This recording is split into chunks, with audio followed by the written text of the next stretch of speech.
seeking the nomination for the November race. Well, Javier, tell us a little bit about yourself. Sergio, thank you for having me here. My name is Xavier Salinas, and I've been an educator for the past 28 years. Along with being an educator, I ran a small business for our family. So we did that all our lives. Very successful family business. I'm in the kid business, and kids are the heart and soul of our country. Why are you running as a Republican? My values drive my beliefs, and as a Republican, being a strong pro-lifer, that is a big issue with me. Also, I'm very, very conservative as far as taxes. I do not want any new taxes. I'm completely against a hospital district because we get taxed enough. I don't like government to be controlling us, and Democrats love to control everyone, and I'm for less control. And those are some of the views that I support, that I use as a Republican. And big proponent of the Second Amendment right. We have the right to protect ourselves. Why are you running? I did not want to get the current congressman a pass. You know, he's been there for 20 years, and no one was moving to run against him.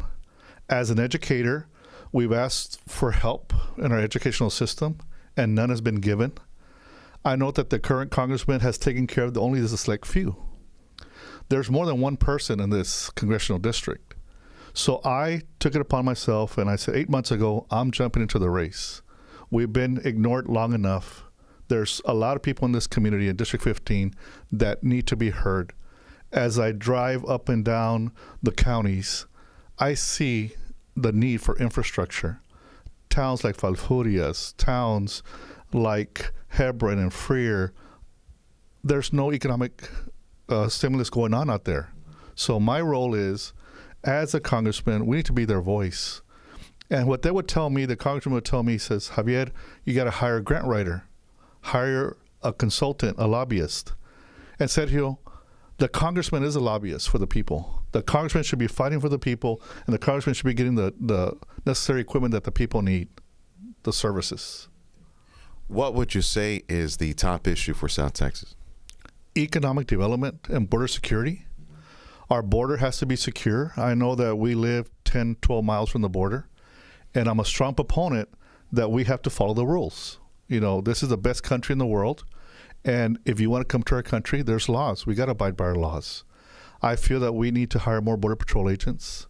I feel the need for more drones.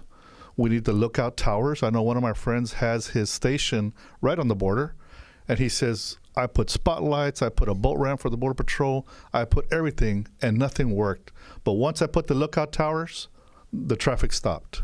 So we have to secure our borders because we need to make sure that our country is safe, especially the Rio Grande Valley and District 15. What would you do with the millions of folks that are in the country illegally? Well, first of all, they got to go back home.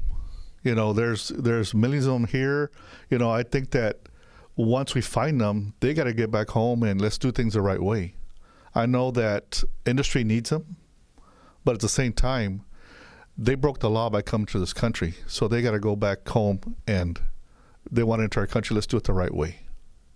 On the issue of abortion, policy-wise, what do you think is needed? What, in your mind, what would you do to regulate abortion? Or, I don't know, I know you mentioned you are pro-life, but have you given some thought to some strategies, legal strategies or legislative strategies that could be applied? I feel, you know, when a woman is pregnant, the baby is a gift from God. We got to take care of that gift. I strongly feel that before any woman has an abortion, you know, and put in some policies in place where she has to see the sonogram. She has to be able to see what the baby looks like in her. She has to go through counseling to decide, is this a real thing? Is this what you really want to do? There's options out there. There's so many families out there that want to adopt a baby but don't have an opportunity. So I would put legislation in place where they have to view sonograms, they have to get counsel, they have to meet with foster parents that want to take care of those kids before they make their final decisions. On the issue of Obamacare, are you in favor, against? You want reform, repeal, or continuation? I want to repeal Obamacare. Obamacare has a lot of glitches in that system. I think the old system that we had in place was good, but we have to fix some minute issues that were in there. With insurance, many of our small business owners are having to require to pay all these additional insurance benefits. I believe that every single person needs to have health insurance, but at what cost? We're causing a lot of our small business owners to go bankrupt. School districts are struggling with Obamacare because you can only hire a substitute up to 29 hours, and not you have to provide full benefits. So it is a concern of mine. I think it needs to be repealed, and let's get back on the building blocks and let's do it the right way. Okay. What would you replace it with then? The old system was good, but the old system we had to tweak it with allowing people into the system with pre-existing conditions, allowing the kids that are still at home under the age of 26 to be part of their parents' programs and policies. Any final thoughts? Sergio, for the first time, I'm a strong Republican conservative. I have a lot of friends here in South Texas, been born and raised here for 51 years. I truly believe if you vote for Xavier Salinas for Congress, this is the first time we're going to turn this district red. And I'm fully confident we can do that.